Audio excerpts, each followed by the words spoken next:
Welcome to 95 news. ప్రతిక్షణం ప్రజాక్షేమం కోసం బులెటిన్లో ముందుగా హెడ్లైన్స్ చూద్దాం. నకిలీ ధ్రువపత్రాలు సృష్టించి ఇన్సూరెన్స్ క్లెయిమ్ చేసిన ముఠా అరెస్ట్. గద్వాల అర్బన్ ఆర్టీఐ ఏజెంట్లుగా చలామణి అవుతూ మోసాలకు పాల్పడ్డ నిందితులు. విశాఖలో గుట్టుగా సాగుతున్న కిడ్నీల వ్యాపారం. ఆర్థిక అవసరాలున్న వారిని లక్ష్యంగా చేసుకుని పలు ఆసుపత్రుల దందా. కేంద్ర ప్రభుత్వం తనను మానసికంగా శారీరకంగా హింసిస్తోందని కేఏ పాల్ ధ్వజం. వైసీపీ ప్రభుత్వంపై ఛార్జిషీట్ వేస్తామని ప్రజలను మోసం చేస్తున్నారని మండిపాటు.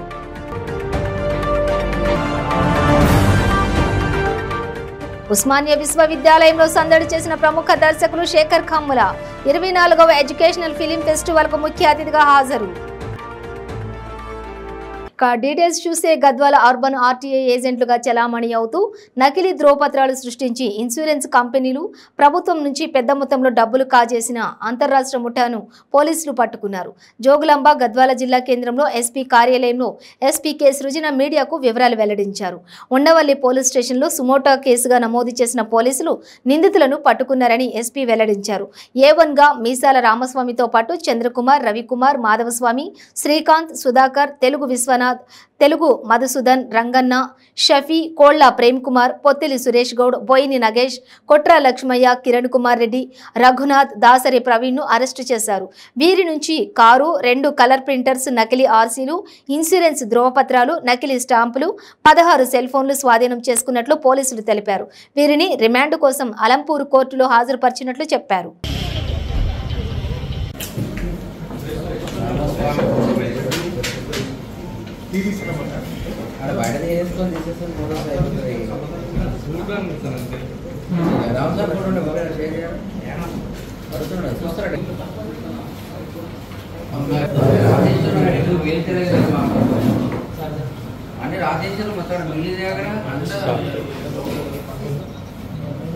Okay sir.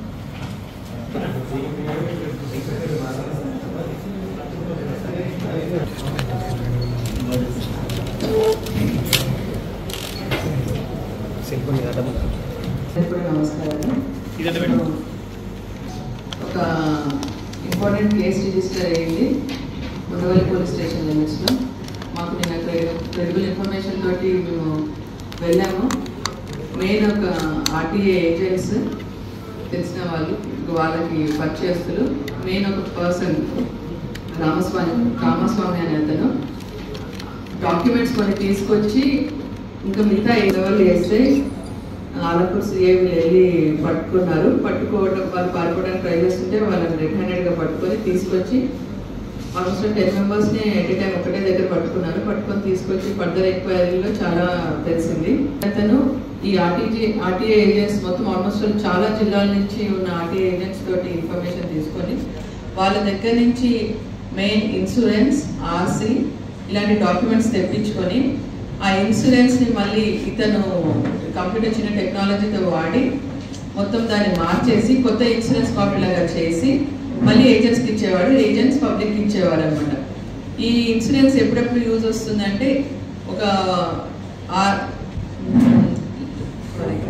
ఇన్సూరెన్స్ ఒక వెహికల్ని ఒక పర్సన్ నుంచి ఇంకొక పర్సన్కి రిజిస్ట్రేషన్ మార్చినప్పుడు, లేకపోతే ఫిట్నెస్ సర్టిఫికేట్ తీసుకోవాల్సి వచ్చినప్పుడు, ఇలా ఇంకా నేషనల్ పర్మిట్ తీసుకోవాల్సి వచ్చినప్పుడు కంపల్సరీ ఇన్సూరెన్స్ అవసరం ఉంటుంది. అలాంటి పరిస్థితుల్లో జనరల్ ఇన్సూరెన్స్ 10,000 నుంచి 30,000 రూపీస్ ఉంటుంది.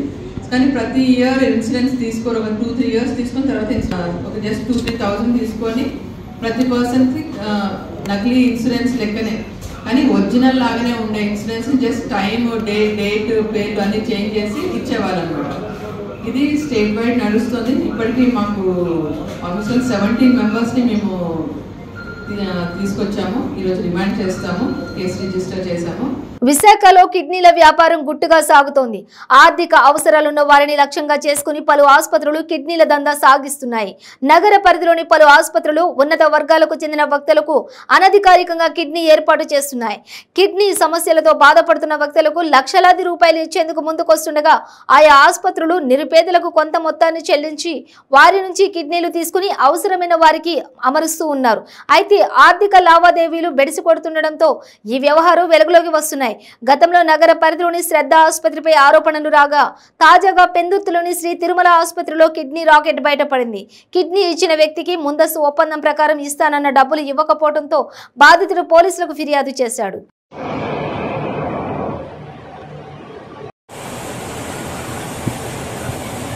Tirumala hospital sir. Tirumala hospital sir, Penduru దగ్గర సార్. అక్కడ తీసుకెళ్ళిపోయి ఇలాగ మొత్తం మంది ఇచ్చి ఇలా కోయించి అక్కడ పడిచారు సార్. పడిచిన తర్వాత ఇంటికి తీసుకొచ్చిన తర్వాత 5 లక్షలు ఇచ్చారని చెప్పి వీడియో తీయించి మా నాన్నగారికి 2,50,000 ఇచ్చి ఇంకా 2,50,000 ఉట్టుకెళ్ళిపోయి సార్. మా నాన్నగారు అప్పుడు అడిగారు సార్, డబ్బులు ఎక్కడ ఏం చెప్పి మీ కుర్రాడు హైదరాబాద్ వెళ్ళిపోయాడు కదా పనికి, మీ కుర్రాడు పంపించని చెప్పి అన్నారు సార్. అక్కడికి వెళ్ళిన తర్వాత 8,50,000కి ఒప్పుకున్నాం సార్. 8,50,000 తర్వాత 2,50,000 ఇచ్చారు సార్, అంతే సార్. ఆ మందులు కూడా రేట్ ఇవ్వలేదు సార్. అక్కడ కారులోని క్యాబ్లో వదిలిస్తారు నేను, ఆ కుక్కను వదిలిస్తారు. వదిలిసిన తర్వాత నేను అక్కడ కారులోనే అలాగ వచ్చాను సార్. ఈ నొప్పి భరించలేక మా నాన్నగారి దగ్గరికి వెళ్ళిపోతే మా నాన్నగారే మోసుకొచ్చారు సార్. ఇంట్లో ఎక్కడ తెలిసిపోద్ది, ఇంట్లో రోడ్డు మీద అంటే కమ్మ కొడతారు ఏం చెప్పి ఇంట్లో అలా పడుకుని సార్. 1 రోజులు బాగానే నడిచింది సార్. 1 రోజుల తర్వాత ఇంకా కాలు చెయ్యి 2 పడిపోయాయి సార్. ఎప్పుడు జరిగింది సార్ ఇది? 11 నెలలు ఎంత అవుతుంది సార్ ఇది. కానీ క్రిస్మస్ ముందు 1 రోజుల ముందు సార్ అది. అంటే రేపు క్రిస్మస్ అనగా 24వ తారీఖు నాకు అక్కడ నుంచి పంపిస్తే సార్ నాకు. అంటే 1 రోజుల ముందు సార్ ఇది అయింది. మీరు కంప్లైంట్ ఇచ్చారా? కంప్లైంట్ ఇవ్వలేదు సార్. ఇక్కడ స్టేషన్ ద్వారా తర్వాత ఇచ్చాం సార్. ఏంటి నల్లబోతాను పడిపోతాను చెప్తే ఈ రంగిలాక నీళ్ళు తీసుకెళ్ళి అప్పుడు తీసుకెళ్ళారు సార్. తీసుకెళ్ళి 1 రోజులు బట్టి స్టేషన్ దగ్గర తిరుగుతున్నాం సార్. ఆ సార్ వాళ్ళు అందరూ వస్తున్నారు సార్, తీసుకెళ్తున్నారు. ఈ మనుషులందరూ 2 పరారైపోయారు సార్. ప్రజాశాంతి పార్టీ గుంటూరు జిల్లా కమిటీ ఏర్పాటు చేశామని 2 తెలుగు రాష్ట్రాల నుంచి లక్షల మంది ఆన్లైన్లో ప్రజాశాంతి పార్టీ ప్రభుత్వం తీసుకుంటున్నారని ప్రజాశాంతి పార్టీ అధ్యక్షుడు కేఏ పాల్ తెలిపారు. కేంద్ర ప్రభుత్వం తనను మానసికంగా శారీరకంగా హింసిస్తోందని ధ్వజమెత్తారు. తాను చారిటీ డబ్బుల్లో ₹1 కూడా పార్టీ కోసం ఖర్చు పెట్టడం లేదన్నారు. 5 ఏళ్లు అధికారంలో ఉండి రాజధానిని చంద్రబాబు ఎందుకు కట్టలేదని నిలదీశారు. బీజేపీ వాళ్లు ప్రజా దర్బారు పెడతామని, వైసీపీ ప్రభుత్వంపై ఛార్జిషీట్లు వేస్తామని ప్రజలను మోసం చేస్తున్నారని పాల్ మండిపడ్డారు. 3.5 లక్షల కోట్ల విలువైన స్టీల్ ప్లాంట్ను తక్కువ ధరకు ఎందుకు అమ్ముతున్నారని ఆయన ప్రశ్నించారు. బిడ్ దాఖలు చేయడానికి తనను క్వాలిఫైడ్ కాదని అంటున్నారని ఆగ్రహం వ్యక్తం చేశారు. తనను ఎందుకు డిస్క్వాలిఫై చేశారని నిలదీశారు. స్టీల్ ప్లాంట్ కోసం తాను కోర్టులో పిల్చ్ వేశానని అన్నారు. హైకోర్టు న్యాయమూర్తిని తనకు time కేటాయించమని వేడుకుంటున్నానన్నారు.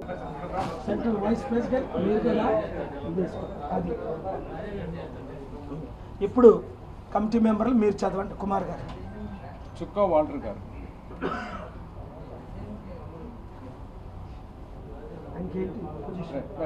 Vice president. Thank you.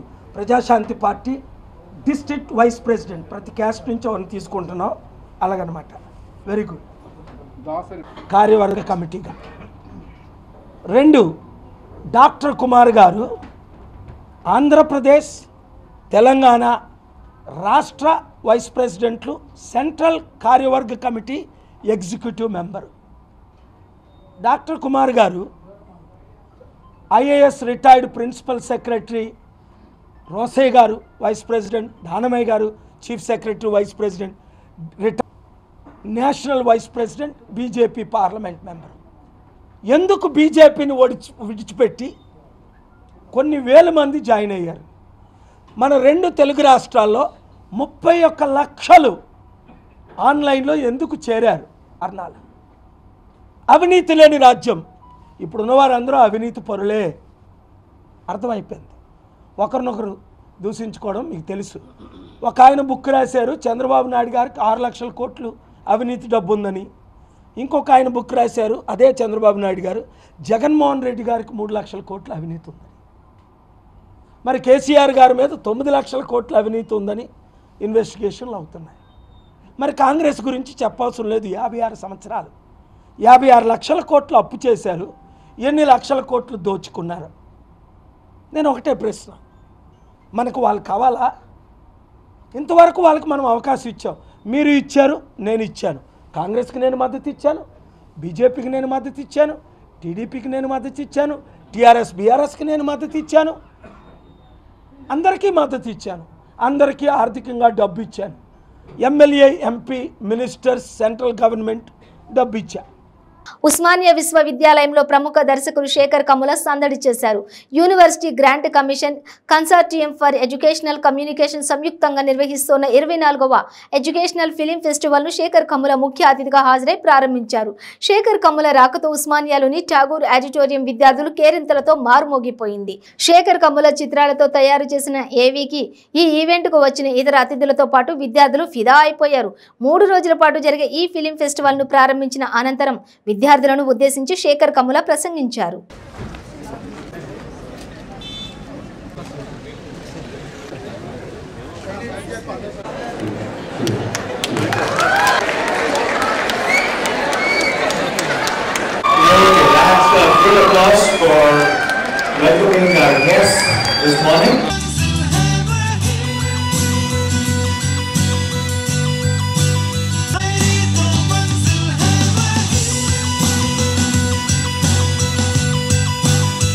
Glimpses of the movies that were there.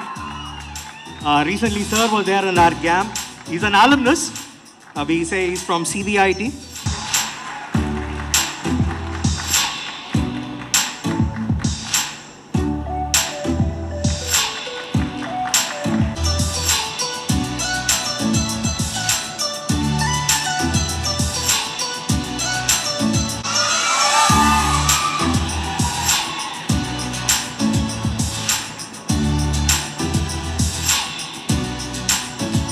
I welcome you, sir.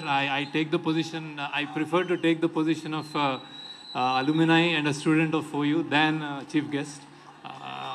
It's my privilege that they called me here, and it means a lot to me.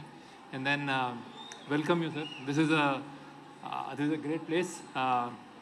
Like VC garu cheppinattu, Hyderabad is not, in addition to biryani and chai, I term it as city of love.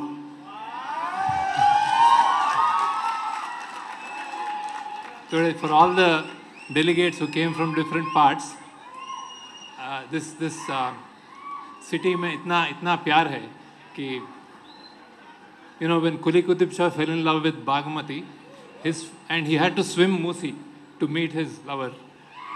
His father made a bridge. He built a bridge saying that, "Arey, be careful and go to your lover." It's called Purana Pool. Now it's called Purana Pool. It was originally called Pyarana Pool. So that was the kind of love. And then another interesting story about Hyderabad is Winston Churchill, who was the Prime Minister of England during World War, had a love interest here, sir, with a lady called Pamela. They both roamed around the streets of Hyderabad on elephants. And another love story, today is a women's college, Koti. It was a great love story there for a governor from British Empire and a Karonisa niece of Nizam. So these are all imarats of love. Hyderabad is like that. నాంపల్లిలోని inter board ముందు తెలుగునాడు విద్యార్థి సమైక్య ఆందోళనకు దిగింది. వేసవి తరగతుల పేరుతో విద్యార్థులను వేధిస్తున్న కార్పొరేట్ కళాశాలలపై చర్యలు తీసుకోవాలని, ఇంటర్ బోర్డు అడ్మిషనల్ షెడ్యూల్ రాకముందే అడ్మిషన్లు చేపడుతున్న కార్పొరేట్ కళాశాలలపై చర్య తీసుకోవాలని డిమాండ్ చేశారు. కార్యాలయం ముందు బైఠాయించిన టీఎన్ఎస్ఎఫ్ తెలంగాణ శాఖ అధ్యక్షులు రవీందర్ రెడ్డితో పాటు పలువురిని పోలీసులు అరెస్టు చేశారు.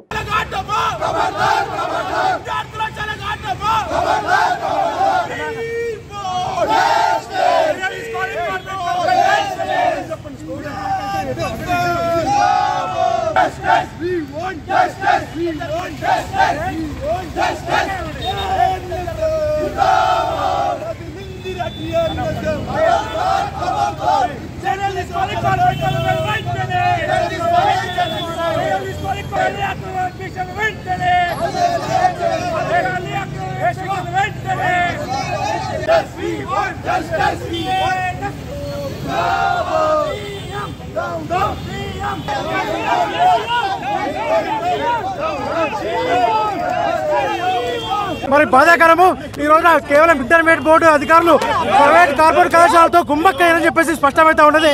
రానున్న వారం రోజులు కనుక వీటిపై చర్య తీసుకోకపోతే కనుక మరి ఇంటర్మీడియట్ మరోసారి మరి ఆందోళన కార్యక్రమం చేస్తామని చెప్పేసి తెలుగునాడు విద్యార్థి సమాఖ్యలోని డిమాండ్ చేస్తా ఉన్నామని చెప్పి సందర్భంగా కాలేజీలు ఎలాగైతే సమ్మర్ కాలేజ్ నడుతున్నాయో అదేవిధంగా 10th రిజల్ట్ రాకముందే అడ్మిషన్స్ ఏ విధంగా తీసుకుంటాం అది ఖచ్చితంగా ఆపివేయాలి. లేని పక్షంలో సీఎం ప్రగతి భవన్ ముట్టడిస్తాం. అదేవిధంగా కార్పొరేట్ కాలేజీలు అక్రమ అడ్మిషన్లు ఈ తక్షణమే ఆపివేయాలి. 10th రిజల్ట్ రాకముందు చేస్తున్నది ఖచ్చితంగా తప్పు కాబట్టి ఖచ్చితంగా ఆపివేయాలి అని చెప్పి టీఆర్ఎస్ తరఫున డిమాండ్ చేస్తాం. లేదంటే సీఎం క్యాంపస్ ముట్టడి చేస్తాం. నెక్స్ట్ భారీ ఎత్తున ఈ రోజు నుంచి ప్రోగ్రామ్ స్టార్ట్ చేస్తాం, మొదలు పెడుతున్నాం. ఈ రోజు పేపర్ లీకేజ్ కావచ్చు, కార్పొరేట్ కాలేజ్ తొత్తుగా ప్రభుత్వం ఉంటుంది, దీనివల్ల టీఎన్ఎస్ కట్టిస్తాము. లేని పరిస్థితిలో దీనిని ముట్టడి చేస్తాం. ఎట్టి పరిస్థితిలో ఇవాళ నుంచి స్టార్ట్ ప్రభుత్వము ఈ రోజు నుంచి గత దింపుతామని చెప్పి ప్రభుత్వం గత దింపుతామని చెప్పి చెప్తున్నాం. టీఎన్ఎస్ కార్పొరేట్ కాలేజీలు లక్షల ఫీజులు వసూలు చేస్తున్నారు. ఖబర్దార్ కేసీఆర్, ఖబర్దార్ పేరు మీద ఈరోజు యథేచ్ఛగా కళాశాల రన్ చేస్తూ ఉంటే ఇంటర్మీడియట్ బోర్డు వాటి మీద తనిఖీ చేయకుండా వాళ్ళతో కుమ్మక్కై నిద్రమత్తులో వ్యవహరిస్తూ ఉంది ఇంటర్మీడియట్ బోర్డు అని చెప్పి సందర్భంగా తెలియజేస్తా ఉన్నా. మరి అదేవిధంగా ప్రతి సంవత్సరం కూడా ప్రతిసారి కూడా 10th క్లాస్ ఎగ్జామ్స్ అయిపోయిన తర్వాత రిజల్ట్ వచ్చిన తర్వాత ఏదైతే ఇంటర్మీడియట్ బోర్డు మరి షెడ్యూల్ ఇచ్చిన తర్వాత ఆ షెడ్యూల్ అడ్మిషన్ చేసుకోవాల్సిన ప్రక్రియ ఉంటుంది. కానీ అవి ఏం పట్టించుకోకుండా పిఆర్ఓ వ్యవస్థ ద్వారా ఈ రోజున రాష్ట్ర వ్యాప్తంగా ఉన్నటువంటి అనేక కార్పొరేట్ కళాశాలలు ముందస్తు అడ్మిషన్ చేస్తూ మరి ప్రభుత్వ నిబంధనలు తుంగన దొక్కుతా ఉన్నా కూడా ఇంటర్మీడియట్ బోర్డు ఎందుకు మరి వాటి మీద చర్య తీసుకోలేకపోతుందని చెప్పి అడుగుతా ఉన్నాం మేము. అంటే దీన్ని బట్టి స్పష్టంగా అర్థమవుతూ ఉంది ఇంటర్మీడియట్ బోర్డు ఏదైతే ఉందో బోర్డు అధికారులు ఎవరైతే ఉన్నారో వాళ్ళందరూ కూడా కార్పొరేట్ కళాశాలతో కుమ్మక్క ఈ రోజున మరి వ్యవహరిస్తూ ఉన్నామని చెప్పి సందర్భంగా తెలియజేస్తూ ఉన్నాము. అదేవిధంగా మరి వీటిపైన వెంటనే చర్యలు తీసుకోవాలని చెప్పి తెలుగునాడు విద్యార్థి సమాఖ్య తెలంగాణ శాఖను డిమాండ్ చేస్తూ ఉన్నాము. లేని పక్షంలో మరి విద్యార్థి సంఘాలు ఏవైతే ప్రభుత్వ నిబంధనల విరుద్ధంగా విద్యార్థులను ఇబ్బంది పెడుతున్న కళాశాలపైన భౌతిక ధరలు దిగుతే కనుక దాని పూర్తి బాధ్యత మరి ఇంటర్మీడియట్ బోర్డు వారిదని చెప్పి సందర్భంగా తెలియజేస్తా ఉన్నా. పేదల గురించి పేదరిక నిర్మూలన గురించి చంద్రబాబు మాట్లాడడం హాస్యాస్పదంగా ఉందని కాకినాడ రూరల్ ఎమ్మెల్యే కురసాల కన్నబాబు వ్యాఖ్యానించారు. కాకినాడ రమణయ్యపేట వైద్యనగర్లోని తన క్యాంపు కార్యాలయంలో ఏర్పాటు చేసిన మీడియా సమావేశంలో ఆయన మాట్లాడారు. ఎన్నికలు సమీపిస్తున్న కొద్దీ చంద్రబాబు నాయుడు రోజుకో వేషం పూటకో మాట మాట్లాడుతూ ప్రజలను తప్పుదోవ పట్టించే ప్రయత్నం చేస్తున్నారని ఎమ్మెల్యే కన్నబాబు అన్నారు. తొలిసారి ముఖ్యమంత్రి అయిన వాడు 2024 ఎన్నికలకు వెళ్తూ మళ్ళీ పేదరిక నిర్మూలనకి కొత్త విజయాన్ని మాట్లాడుతా ఉన్నా అంటే జనం నవ్వుకోరని ఆయన ఎలా అనుకుంటున్నాడో నాకు అర్థం కాదు. కొత్తగా ఏదో రాజకీయాల్లోకి వచ్చేవాడు నిన్నగాక మొన్న అధికారంలోకి వచ్చిన వాళ్ళు మాట్లాడే మాటలని నేను మాట్లాడుతూ ఉన్నాడు. మరి నువ్వేం చేసావయ్యా ఆ టైంలో పేదరిక నిర్మూలనకు నువ్వేం చేసావని అడిగితే ఒక్క సమాధానం కానీ ఒక్క పథకాన్ని కానీ తన మార్కున్న ఒక కార్యక్రమాన్ని కూడా చూపించడానికి చంద్రబాబు మళ్ళీ ఇప్పుడు ఏదేదో మొదలుపెట్టాడు. 2047కి కేంద్ర ప్రభుత్వం ఏదైతే చెప్తుందో ఒక విజన్ పేదరిక నిర్మూలన కోసం, ఆ విజన్కి నేను చాలా గొప్పగా మద్దతు ఇస్తున్నానని చెప్తా ఉన్నాడు. అసలు ఇంతకీ రిపబ్లికన్ టీవీకి వెళ్ళి సడన్గా వాళ్ళకి ఇంటర్వ్యూలు ఇచ్చి ఆ సదస్సులో పాల్గొనడానికి కారణం ఏంటనేది ఇవాళ మనం ఈనాడు, ఆంధ్రజ్యోతి వంటి పత్రికలు చదివితే మనకి చాలా క్లియర్గా అర్థమైపోయింది. ఏంటంటే మోడీ గారికి నేను రెడీగా ఉన్నానని ఒక సంకేతం వినిపించడం కోసం ఈయన దీన్ని వేదికని వాడుకున్నాడనేది చిన్నపిల్లవాడికైనా రాజకీయాల గురించి ఏమాత్రం కొంచెం అవగాహన ఉన్న వాళ్ళకైనా అర్థమవుతుంది. ఆయన చెప్తాడు, మోడీని నేను ఎప్పుడు వ్యతిరేకించలేదు, ఈ దేశం కోసం మోడీ అద్భుతంగా మాట్లాడుతూ ఉన్నాడు, అద్భుతంగా పనిచేస్తున్నాడని చెప్తున్నాడు. ఒక్కసారి గతంలో ఏం చెప్పాడు అనేది మళ్ళీ చెప్పుకుందాం. అసలు చంద్రబాబు నాయుడికి పేదరిక నిర్మూలన గురించి మాట్లాడే నైతిక హక్కు ఉందా అని నేను అడుగుతున్నాను సూటిగా. గౌరవ ముఖ్యమంత్రి జగన్మోహన్ రెడ్డి గారు వచ్చిన తర్వాత నవరత్నాల పేరిట సంక్షేమ పథకాలు అమలు చేస్తూ ప్రతి కుటుంబాన్ని ఆదుకోవాలనే కార్యక్రమం చేస్తుంటే ప్రతి దశలోని మోకాలడ్డి, ప్రతి దశలోని ఎందుకు పేదలకి ఇంత డబ్బు పంచుతున్నారని సన్నాయి నొక్కులు నొక్కుతున్న చంద్రబాబు ఇప్పుడు వచ్చి పేదరిక నిర్మూలన గురించి మాట్లాడుతున్నాడు. అమరావతిలో పేదలకు ఇళ్ల స్థలాలు ఇస్తానంటే కోర్టుకు వెళ్ళి తిరుపతి తాతయ్యగుంట గంగమ్మ ఆలయ ప్రశస్యం దేశమంతా తెలిసేలా అమ్మ జాతరను వైభవంగా నిర్వహిద్దామని తిరుపతి శాసనసభ్యులు భూమన కరుణాకర రెడ్డి ప్రజలను ఉద్దేశించి విజ్ఞప్తి చేశారు.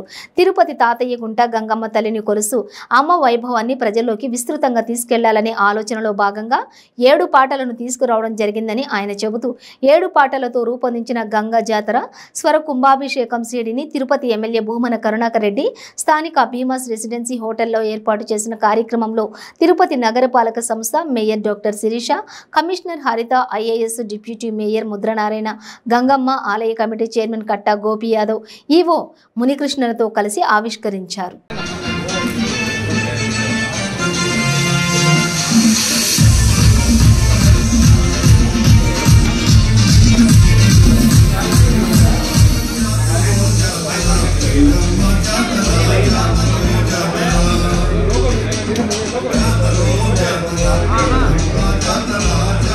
భారతదేశ ప్రథమ ప్రధాని పండిట్ జవహర్లాల్ నెహ్రూ విగ్రహాన్ని తొలగించి పక్కన పెట్టడాన్ని జనసేన నాయకులు ఖండించారు.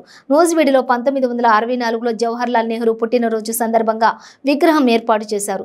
తాజాగా మున్సిపల్ తీర్మానంతో విగ్రహాన్ని తొలగించడానికి ఖండించిన జనసేన నేతలు నిరసన దీక్షకు దిగారు. జిల్లా కలెక్టర్ అనుమతి లేకుండా స్వతంత్ర సమరయోధులు ప్రముఖ నేతల విగ్రహాన్ని ఎలా తొలగిస్తారు అంటూ జనసేన నాయకులు ధ్వజమెత్తారు.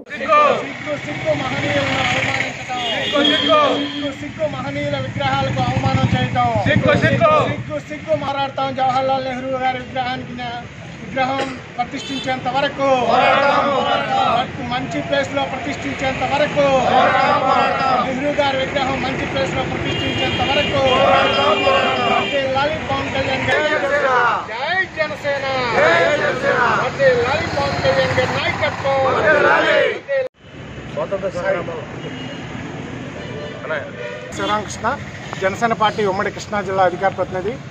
ఈరోజు నూజివీడ్ టౌన్లో ఉన్నటువంటి మన భారతదేశ తొలి ప్రధాని జవహర్లాల్ నెహ్రూ గారి విగ్రహాన్ని తొలగించడాన్ని నిరసిస్తూ జనసేన పార్టీ టౌన్ కమిటీ ఆధ్వర్యంలో ఇక్కడ దీక్ష చేస్తూ ఉన్నాం. ఈ విగ్రహాన్ని 1964లో జవహర్లాల్ నెహ్రూ గారి పుట్టినరోజు సందర్భంగా ఈ విద్యా ప్రదాత అయినటువంటి ఎంఆర్ అప్పారావు గారి తనయుడు విద్యుత్ కుమార్ గారు ప్రారంభించడం జరిగింది. అట్లాంటి చరిత్ర ఉన్నటువంటి 1964లో విద్యుత్ కుమార్ అప్పారావు గారి చేత స్థాపించబడిన ఈ విగ్రహాన్ని నా చిన్నప్పటి నుంచి కూడా ఇక్కడ చూస్తున్నాను. అందరూ మన్నల్ని అభినందనల్ని అందుకున్న ఈ విగ్రహాన్ని ఈరోజు స్వార్థపరుల చేతిలో విగ్రహాన్ని మార్చి ఇంకో పక్కకి పెట్టడం అనేది చాలా దారుణం. ఇలాంటి విగ్రహాలని ప్రజలందరికీ జనాలందరికీ తెలియజేయడానికి అటు తుక్కులూరు బైపాస్ రోడ్లో కానీ ఇటు అన్నవరం బైపాస్ రోడ్లో కానీ ఈ విగ్రహాన్ని ఏర్పాటు చేయడం వలన నలుగురికి తెలియటమే కాకుండా ఆ యొక్క నెహ్రూ గారికి యొక్క ప్రతిభా పాఠవాళ్ళు కూడా అందరికీ తెలుస్తాయి అని చెప్పేసి మేము ఎంతగానో కోఆపరేషన్ చేస్తున్నాం మేము బీజేపీ తరఫున. ఇది మిగతా వాళ్ళందరూ కూడా ఈ కోఆపరేషన్ చేసి ఆ మహానుభావుడి యొక్క మహనీయుని విగ్రహాన్ని 4 ప్రదేశాల్లో స్థాపించవలసిందిగా మేము కోరుకుంటున్నామండి. ఇది బీజేపీ వాళ్ళకి జనసేన వాళ్ళకి అండగా ఉంటుందని చెప్పి. ప్రకాశం జిల్లాలో పలు చోరీలకు పాల్పడుతున్న నిందితుల్ని పోలీసులు అరెస్ట్ చేశారు. వారి నుంచి 70,000 విలువైన చోరీ సొత్తుని పోలీసులు రికవరీ చేశామని ఎస్పీ మల్లికా గర్గ్ తెలిపారు. వీళ్లు ముఠాగా ఏర్పడి చోరీకి పాల్పడుతున్నట్లు చెప్పారు.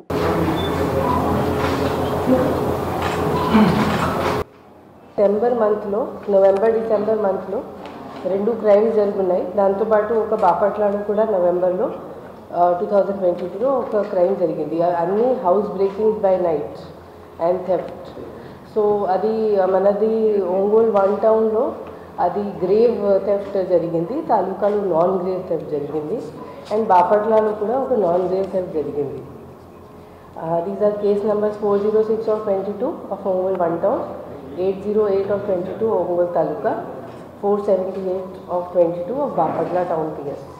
So ivi mana kosam chala important case because ఇది చాలా లాస్ ఆఫ్ ప్రాపర్టీ జరిగింది. ఇక్కడ around 8 lakhs worth property Ongole 1 town లో. అప్పుడు నుంచి మనం చాలా సీరియస్గా చేస్తున్నాము ఈ కేస్. నాకు కొన్ని క్లూస్ వచ్చినాయి, చాలా కష్టపడి పని చేసినప్పుడు కూడా వెంటనే అది ఫ్రూట్ఫుల్ అవ్వలేదు. సో దాని తర్వాత మళ్ళీ ఎఫర్ట్స్ పెట్టడం జరిగింది. Ultimately we were able to identify that the persons involved in this case are Cholangi Suresh, resident of Guntur town. His crime history is atanu chala inter-district criminal. 26 crimes lo already unnadu, which have happened in Kakinada, Rajahmundry, Guntur and Mangalgiri. Mana Prakasham district lo first time vachadu atanu. Then Marvi Ravi Kumar, he is also resident of Guntur town. Itni 12 crimes ఉన్నాయి across the state, Vizag, Vijayawada, Guntur and Hyderabad లో. And then ఒక third person కువరాపు Ajay, ఇతను కూడా resident of Guntur town. And ఇతను దీని ముందు హైదరాబాద్లో చేసేవాడు ఆఫెన్సెస్.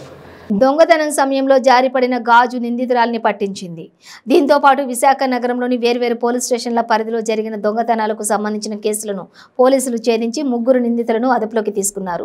పిఎం పాలెం స్టేడియం ఎదురుగా నివాసం ఉంటున్న సుబ్బలక్ష్మి అనే మహిళకి చెందిన బంగారు వస్తువులు చోరీకి గురి కావడంపై ఫిర్యాదు అందుకున్న పోలీసులు కొమ్మాది అయ్యప్ప నగర్కు చెందిన దుర్గా అనే మహిళ దొంగతనం చేసినట్లు గుర్తించారు.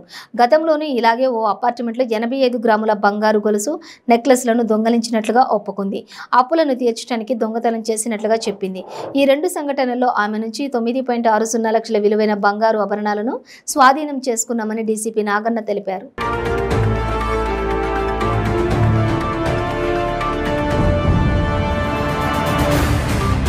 Today is important day. ఎందుకంటే టోటల్ 6 కేసెస్ మనము with in a span of 40 hours అనుకోండి. 40 hours కంప్లైంట్ ఇచ్చిన 40 గంటల లోపల 6 కేసుల్లో ఒకటి 4 గంటలు ఒకటి అట్లా 6 hours అట్లా ఈ స్పాన్లోనే మనం దొంగలను పట్టుకోవడం జరిగింది. ఇదంతా మా సిబ్బంది అంటే క్రైమ్ సంబంధించిన సిబ్బంది ఏసీపీ శ్రవణ్ గారు, తర్వాత ఇన్స్పెక్టర్స్ ఎర్రం నాయుడు, ఇన్స్పెక్టర్ రమేష్, మరి మా ఎస్ఐ చాలా ఫాస్ట్గా యాక్ట్ అయ్యారు. కాబట్టి మనకు అన్ని ఆల్మోస్ట్ ఆల్ ఇంటాక్ట్గానే దొరికాయి.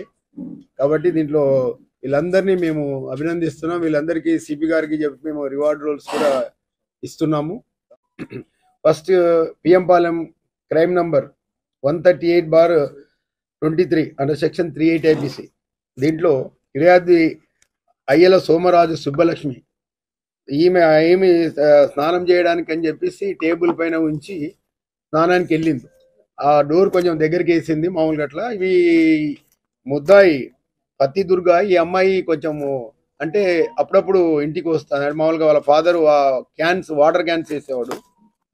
ఆ వాటర్ క్యాన్స్ గురించి ఆ అమ్మాయి వాళ్ళ ఫాదర్ అయినప్పుడు ఈ అమ్మాయి కూడా వచ్చి అప్పుడప్పుడు వేసిపోయింది. ఈ ముస్లాం గురించి అంటే ఏజ్డ్ పర్సన్ తెలుసు మాకు.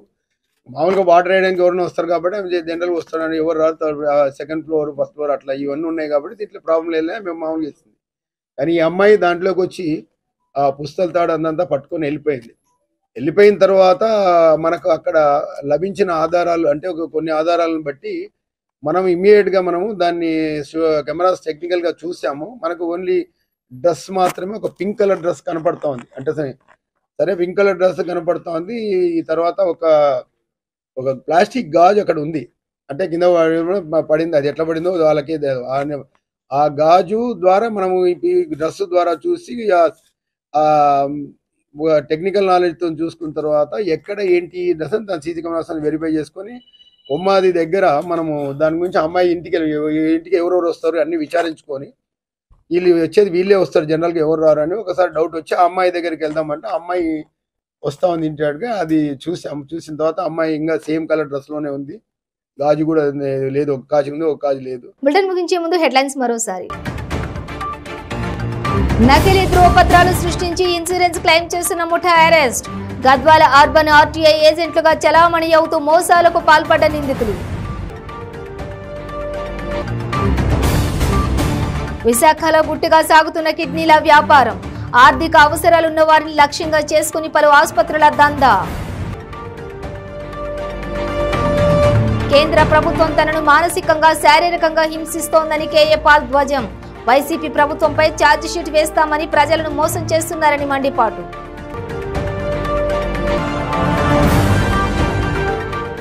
ఉస్మానియా విశ్వవిద్యాలయంలో సందడి చేసిన ప్రముఖ దర్శకులు శేఖర్ కమ్ముల 24వ ఎడ్యుకేషనల్ ఫిలిం ఫెస్టివల్ కు ముఖ్య అతిథిగా హాజరు. ఇవి బులెటిన్ డీటెయిల్స్. చూస్తూనే ఉండండి 95 న్యూస్.